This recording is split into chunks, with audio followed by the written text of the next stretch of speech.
Hello, this is Cliff Hagen, President of Protectors of Pine Oak Woods, and I'm very glad for the opportunity to share with you how to attract attractive birds. This time each year, uh, being the president of Staten Island's largest environmental organization, I receive quite a few inquiries about how best to attract birds to bird feeders.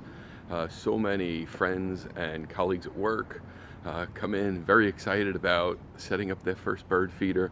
They're asking me what type to buy, what type of seed to share with the birds. I tell them that doesn't necessarily matter at first, right? And they're completely enthralled to have birds at their bird feeder. Within a week, people come back to me so excited about the birds they have. Unfortunately, those birds are often house sparrows, rock doves, European starlings, invasive species brought here from Europe. And I asked them, would you like to see something more attractive? And of course, they want to see cardinals and blue jays at the bird feeders. So then I share them some tips. And I would like to share those tips with you today. There are a number, quite a few, different styles of bird feeders. There are so many different types of seed to offer the birds.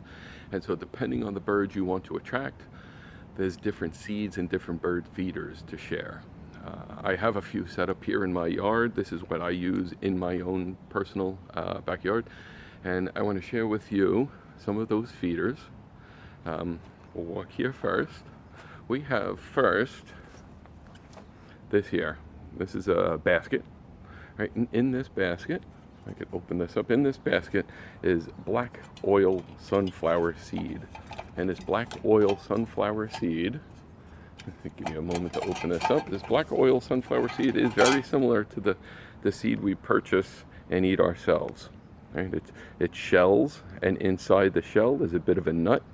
And this is fabulous for so many birds. That nut sustains so many different species through the winter.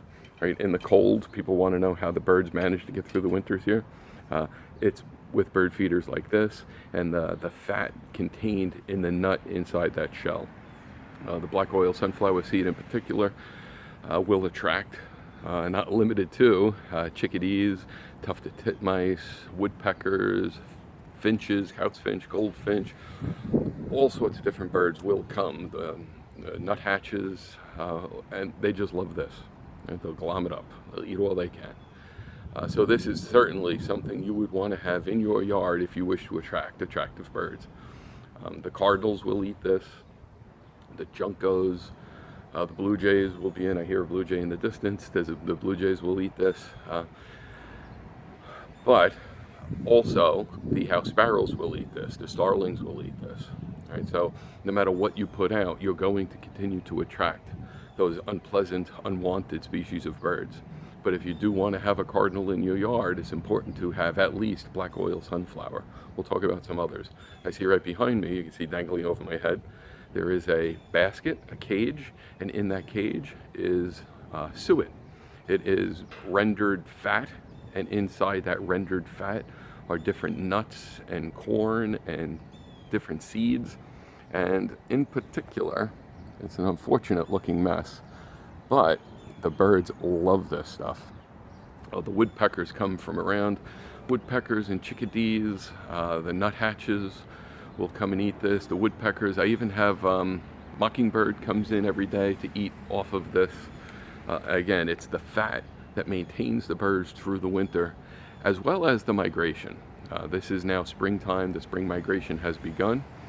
So each day in my yard, I will have red-winged blackbirds, common grackles, some brown-headed cowbirds that are migrating, and they come and they attack this feeder, the black oil sunflower. They love it, and a number of them will also reach out to the suet. And again, it's about the fat content of the seed. Over here, this here, we could talk a little bit about our nemesis, feeding birds in our yard. No matter what you do, you're going to have squirrels attacking and eating your food. You might like the squirrels, and that's great.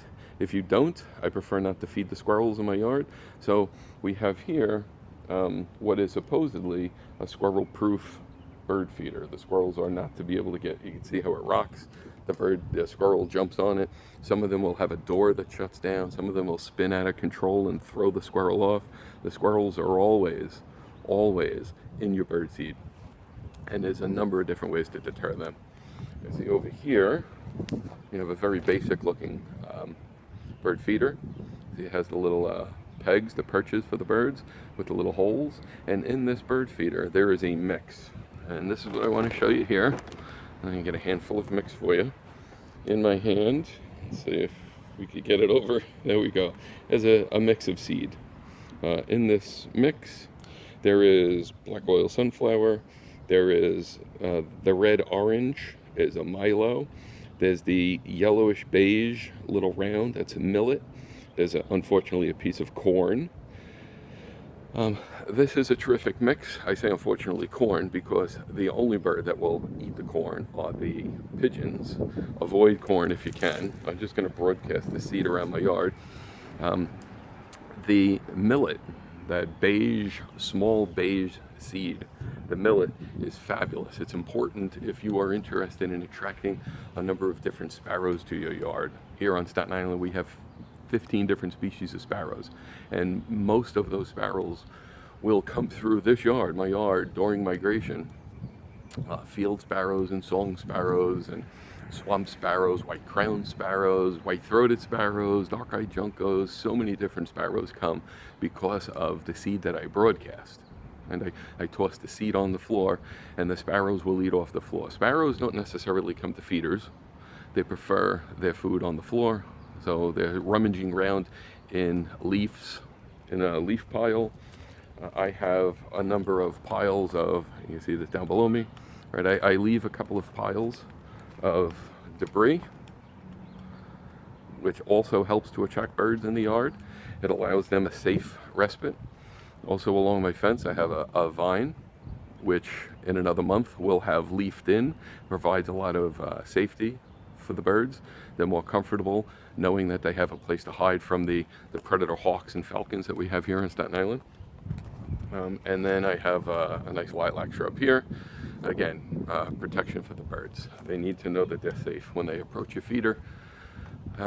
So a number of different seeds, protection, shelter from avian raptors that are going to come and try to attack your birds feeding at your feeder, and mix it up. A good collection of bird seed will bring a good collection of birds.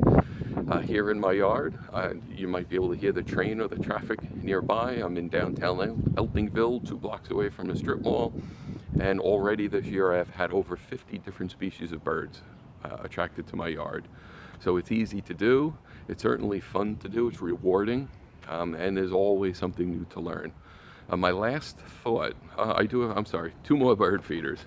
We have here a very special bird feeder, which I don't often use. This, it's difficult to tell, but this has tiny little holes in it. And this is a thistle feeder, which is used to attract goldfinch and pine siskins. This year there was an eruption of pine siskins. So you put the thistle, which is a very thin, tiny bird seed, in this, and the goldfinch hang upside down. The pine siskin hang upside down to feed. It's a very particular bird feeder for that very particular bird, as well as one other very particular bird feeder, which a lot of people love. So I should share this with you. We also have a hummingbird feeder, right? And the hummingbird feeders are only for the hummingbirds. They also require quite a bit of maintenance.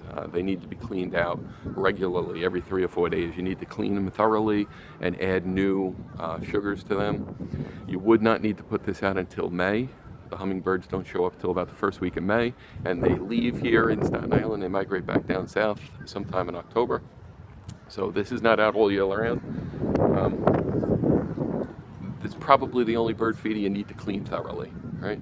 You want to keep bird feeders clean, but not pristine. You want to leave it a little bit to make the birds comfortable. There's a flight of fish crows overhead. You might be able to hear them. So I'm excited for everybody to get started. I'd love some feedback if there's an opportunity for you to reach out to me and share with me the success you have bringing birds to your bird feeders. Thank you very much.